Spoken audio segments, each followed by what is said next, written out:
So I want to get us started on our next session. I really want to thank Christina Spellman and the Mayday Fund for providing some support of this next session, which is really focused on pain. And we've already, of course, been talking about pain.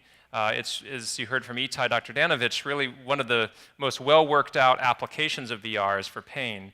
And today we're going to be hearing a few different angles about pain, but to sort of set it up, Dr. Greenleaf, who we've already introduced in a few different ways, so I'm not going to do another big introduction other than to say he's been doing this a lot longer than most of us have. He's been based out of Stanford for a long time, and now really is sort of a connector working in the interstices, I guess, of virtual reality, connecting different companies and people and bringing his knowledge and experience to bear as we sort of think about the next stages as we go up that slope of enlightenment that we heard Les talk about.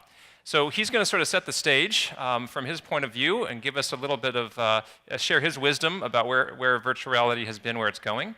And then that'll set up a few more talks where we get a little bit more focused on pain in a few different clinical situations. So without further ado, Walter, come on up, and thanks for being with us today.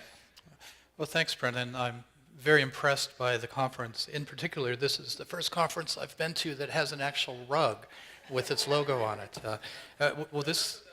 Yeah.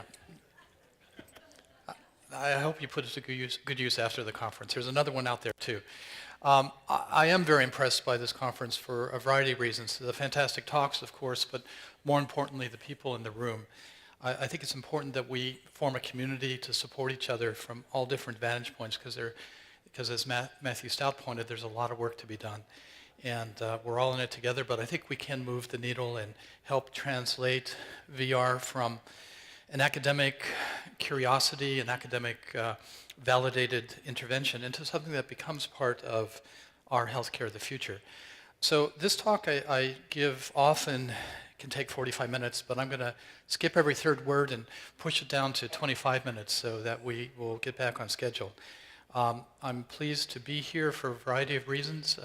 Main part is that for many years VR has been just sort of bumping along, being validated in research centers, but because of the cost of the technology, it hasn't really translated out, but it is now. So I'm going to try and provide a context of where VR for medical applications has been, maybe the broader context of where it is beyond just pain and some of the other issues we talked about, and then talk a little bit about the momentum we have and where the future will be.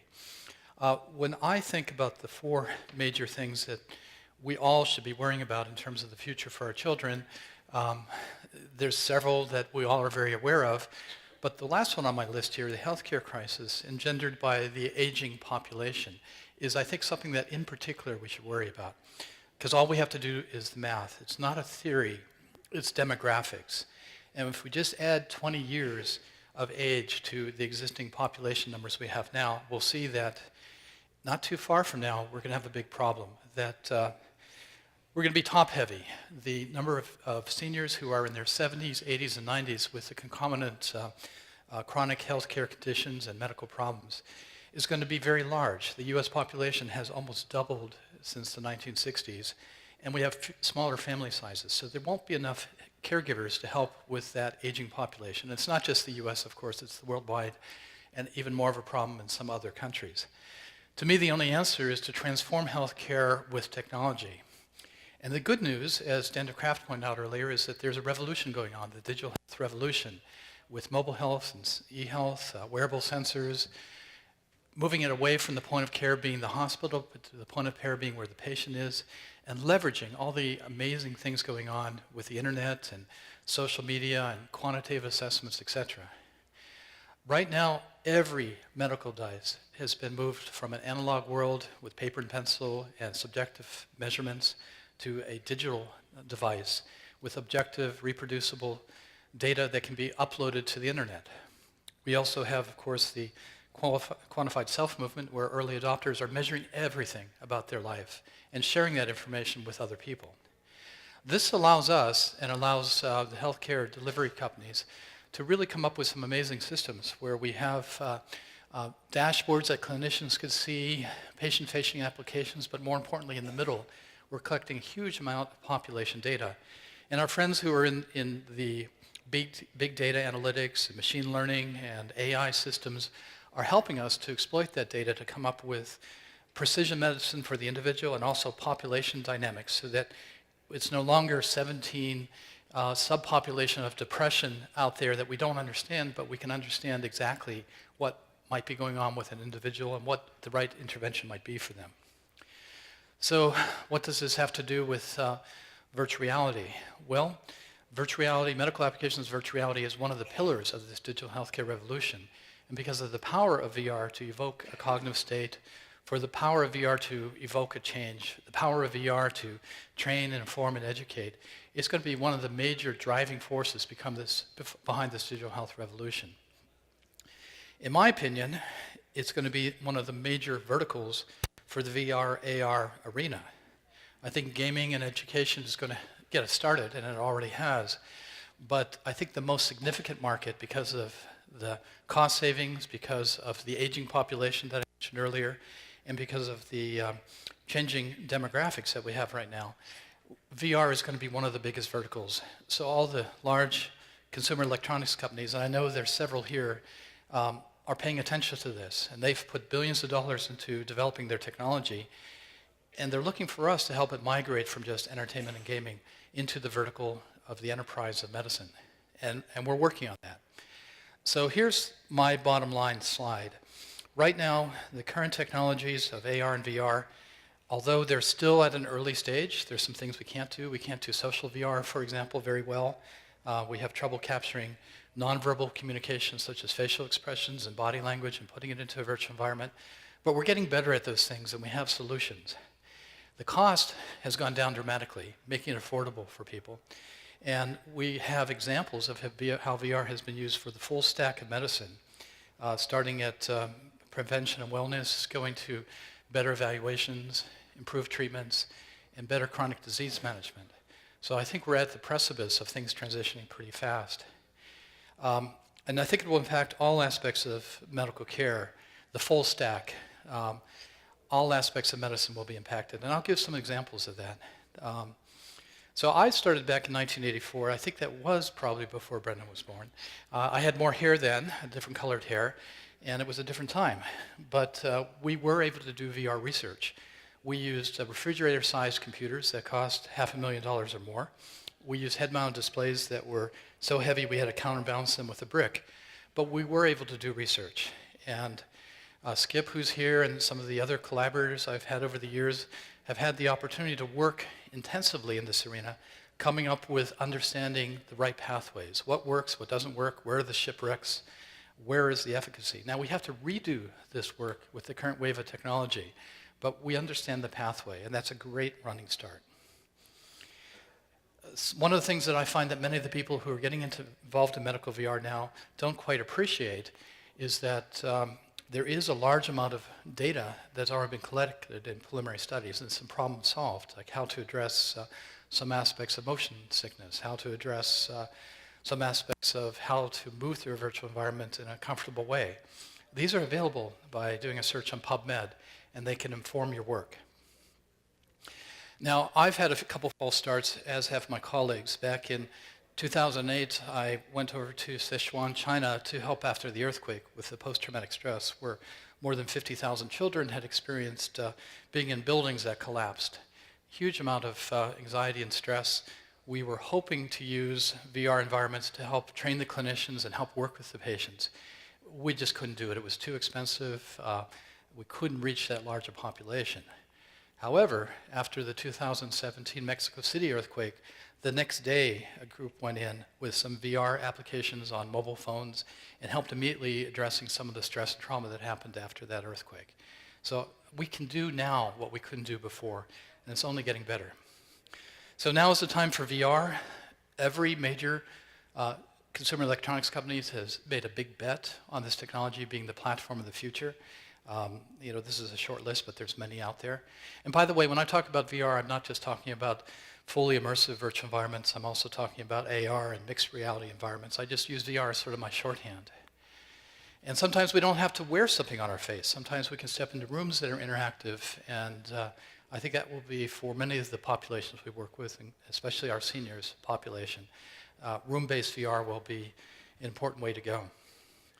The good news also is that there's a large number of startups out there coming up with some really cool stuff. Some of the best are out in the hallway and down the way here. I hope you have time to check them out. So the projections are, I think these are conservative projections, but they're projecting that within 3 years VR will have been used and will be regularly used by 30 million users. I think that it'll be even more amazing than that as we start getting better fidelity, lower cost, and again, in my opinion, one of the big things that's missing right now is multi-user VR. Once that happens, I think people will start piling in for a variety of reasons. The investment community has also not ignored this arena, and some significant investments are happening. I've put a few logos up here of companies that are out there, but there's many. Reflection Health, I think, has raised more than $20 million doing neurorehabilitation, and there's several other companies doing great work in that area. Limbix, who is here, has raised substantial investment money and is well on their way. And MindMaze, astonishingly, has raised, I think, more than $200 million at a multi-billion-dollar valuation. They're the unicorn in our arena. There's many VR companies out there. I've counted, actually this is about a year old, so I have to update it. It's probably double what I have listed here. Hundreds of emerging medical VR startups in 18 clinical sectors or more. So again, it's a full stack of VR applications are going into all aspects of health and wellness. I'll just give some quick overview examples. All aspects of training, clinical skill training, but also teaching team responses or community-based responses to an emergency. We heard an example earlier today about empathy. Surgical training, how to use a particular medical device. Team training for a medical procedure. In this case, I think this is an example from SimTabs used to show how to train a nurse how to do a dialysis procedure. And preoperative planning and image-guided surgery. Diagnostic assessments are being improved quite a bit by VR technology. Everything from better medical image review, but activities of daily living assessment with more quantification of functional movement. I think the area that's going to be changed the most, though, is behavioral medicine, psychology, psychiatry, other aspects of behavior, because we can come up with an objective measurement of behavior that doesn't rely on self-report or subjective observations. So I think there'll be a new wave of cognitive assessments, that a whole new generation that will be developed here as we use VR to do those assessments. And what's cool about this is that they can be done in a culturally sensitive manner. They can be done in a way that's reproducible and that is age-specific, and that they can be used for repeated measures with the same individual. So I think we can do functional assessments in a much more robust manner, objective manner, using virtual environments. We've talked about how we can evoke an emotional response using VR. I like the one where the kitten is at the end of the plank and your challenge is to reach out and rescue the kitten. But I also like the one where you fall off the scaffolding too. At Stanford, we've developed a publicly available database of VR environments that can be used for evoking different emotional states. And we're hoping that this will engender research so that people can standardize the assessments that are being used. We've used this as part of a study looking at depression and precision medicine so we can stimulate individuals and find out through neuroimaging and other assessments what their specific response is to an emotional stimulus, and again leading to better pharmaceutical or other interventions to help with a specific individual's cognitive function. So there's plenty of examples of how virtual environments are being used clinically. I think when I gave this talk 2 years ago, there was probably 1 or 2 examples in each of these categories. Now I would say there's 10 or more in each of the categories, and they range from neurorehabilitation to speech-language therapy to optical rehabilitation, acute and chronic pain we're going to hear a lot about, weight management, but also there's a long list in the field of mental and behavioral health, substance abuse, schizophrenia, post-traumatic stress, generalized anxiety disorders, autism, ADHD, phobias, conduct disorders, anger. I'm just skipping through this list. If your favorite problem is not on this list, it's because I didn't have time to type it in. There's work being done in almost every aspect of behavioral medicine, psychiatry, and psychology, and some really amazing results are coming out of it. And also in the field of preventive medicine, we have some new tools that can help with motivating people to change their behavior, to make the right decisions about exercise and weight management. Stress management is an amazing area where we've made a lot of progress coming up with relaxing environments or environments that can train people on mindfulness. Helping with grief counseling, mood and resilience. And because VR can be put on a portable platform, it allows us to do telemedicine in an amazing manner, to reach outlying populations that never would have the ability for a clinician to reach before. So there are a number of fully integrated systems coming out there where it's not just one device or one intervention, where they're a platform to have a variety of interventions. And it's not just the pharmaceutical companies that are teaming with the VR developers to come up with interventions. I've seen plenty of examples of medical device companies that are trying to push out their devices and put them on a platform combined with VR for combination therapy. We heard earlier about how virtual humans are being employed as part of this. It's amazing how far we've gotten with the ability to make realistic avatars. I think we're on the other side of what we used to call the uncanny valley. And these avatars are actually pretty savvy, and they can be used in a variety of ways to help. You can have your future self talk to you when you make a choice about going into a bar or doing something else that might be a disadvantaged behavior. Your avatar can pop up on your cell phone and say, hey, this is your future self. This is not what we agreed to. So there's a lot going on, and we can use, one of the projects we're doing at Stanford is looking at how we can use virtual environments to help train people to have difficult conversations, to give news about a terminal illness, for example. So I want to get to the pain part of this, but let me skip through some examples here. You've heard about how post-traumatic stress, phobias, and anxiety disorders can be helped with exposure therapy. We're also doing a lot of work on improved neurocognitive assessments. There's a company here in Los Angeles that is doing better assessments for ADHD based on Skip Rizzo's research using a virtual classroom as a standardized environment, and they have a machine learning back end. There's examples of groups doing refusal skills training and situational confidence for substance abuse and alcohol and nicotine problems. A project that we did at the Stanford Children's Hospital was one on stress inoculation. And this is one I think that has really great potential that hasn't quite been fully addressed. What we did here is we captured 360 video of the patient experience starting in the parking lot of children who were scheduled for a cardiovascular procedure. These were children and their families who knew weeks in advance what the worst day of their life was going to be, and they dreaded it. So what we did is we captured what the experience was going to be like.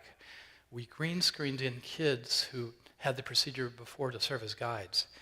And then we gave them the virtual reality experience to take home with them, to get familiar with the hospital layout, what's going to happen, to meet the anesthesiologist, for example, and get familiar in advance. And then we snuck in some mindfulness and some relaxation programs.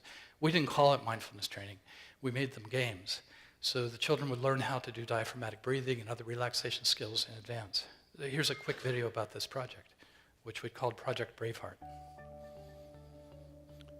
Perhaps we could turn up the volume a bit.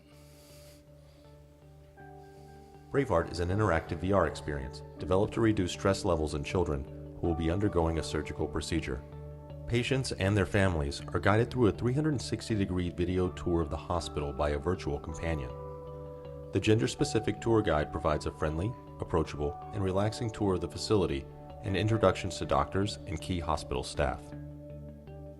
Along the hospital tour, patients visit the key rooms they'll encounter on the day of their procedure to help make the unknown more familiar. Children learn about parts of the procedure and can even practice mindfulness and relaxation exercises. The intuitive software design allows the user to navigate through scenes and applications, learning the hospital layout, all within Braveheart at their own pace, creating a first-of-its-kind, interactive and immersive video environment. When Braveheart is finished, anonymous usage analytics are stored and available by scene, time, and engagement for analysis by doctors and researchers. We did a two-armed, double-blind trial on the efficacy of this compared to standard treatment. We have recently completed the trial and we're in the process of analyzing the data. I don't have the results yet, but I was told that there were several children in the VR treatment arm who otherwise had refused to participate and go forward with their procedure, who after doing the virtual environment said they would move forward with it. So we know we've had impact there. So let's get specific about VR for pain distraction. This is one of the areas where there's been several decades of research, starting with some of the work that Joanne DeFede and Hunter Hoffman did, looking specifically at how we can distract using VR, and they found the findings that have often been quoted as much as a 44% during reduction in pain and a significant decrease in the use of narcotics, and followed this up with some brain imaging studies to understand the mechanism of action. And some of the follow-up studies indicated that the pain reduction after using a VR experience as a distraction can persist over several treatment systems, so it's not just a one-time effect. The fully immersive systems were more effective than less immersive. Active distraction was more powerful than passive. And in some of the studies where they compared it with a passive distraction, the pain actually increased in the passive distraction compared to the VR environment. Now, these studies were done on older VR technology. Brennan and some other groups are in the process of replicating this with today's technology, but the results are so encouraging. I think this will be one of the first breakthrough areas where VR starts becoming part of the standard of care. I think I'll skip. This is a video of one example of the system being used at the Stanford Children's Hospital, but I think we've seen some earlier videos of similar, so I'll skip through that one. So why is VR so powerful, in particular for behavioral medicine? And when we think about the way the brain works, it's pretty obvious. VR is very engaging. It's able to elicit a cognitive state that we can use then to teach people how to manage that cognitive state. But probably more importantly, we can leverage the brain's reward systems, which is what's required to have a neuroplastic change. We can also shorten the feedback loop. We can show patients progress as they tackle a difficult problem such as rehabilitation or changing their behavior. We can see, we show them the results of their changes by exaggerating the response that they're getting. And we can also leverage the mirror neuron systems. We know that this is really important, that we have to, in order to activate neuroplasticity, we have to have repetition, and it has to be engaging. People just can't go through the motions of doing it. They have to actually be engaged, as was discussed earlier. And we can leverage the ability of humans to recognize emotional states in other people, including their future self. And this has been shown to be a very powerful tool for affecting behavior change. Here's a picture of age-progressed future self. I don't think it's Mark Zuckerberg, but it looks a little bit like him. So getting back to my concern about the aging population and senior care, I'm excited because I think all aspects of the healthcare crisis related to an aging population can be improved by the application of digital health and VR technology. Improved assessments, addressing isolation and loneliness, addressing both acute and chronic pain, depression, anxiety, stroke rehabilitation, physical rehabilitation, designing for disabilities, giving the designers of these buildings that seniors will be in the ability to walk through the building with an example of macular degeneration, or going through with a wheelchair or walker, and or designing for aging in place at home. Post-discharge follow-up, we can use VR avatars of the clinicians to allow better communication while the patient is at home. And we can also train our clinical staff a lot more effectively. So again, this is my perspective right now, where I see the momentum. I hope I've helped provide a context of where we've been, where we are, and some excitement about where we're going. I really do think that medical applications of VR will be one of the strongest verticals for VR technology. And because of that, I think we will look to our friends in the technology industry to get involved and to add some extra momentum. From my vantage point, the continents are colliding right now. For many years, the medical device, the pharmaceutical, the healthcare industry, and the consumer electronics industry were all in separate camps. But now we're colliding. The continents are colliding, and consumer electronics is, in many ways, through sensors and measurements and intervention systems, is moving into the medical care arena. So I think it'll be an exciting time. Thank you very much.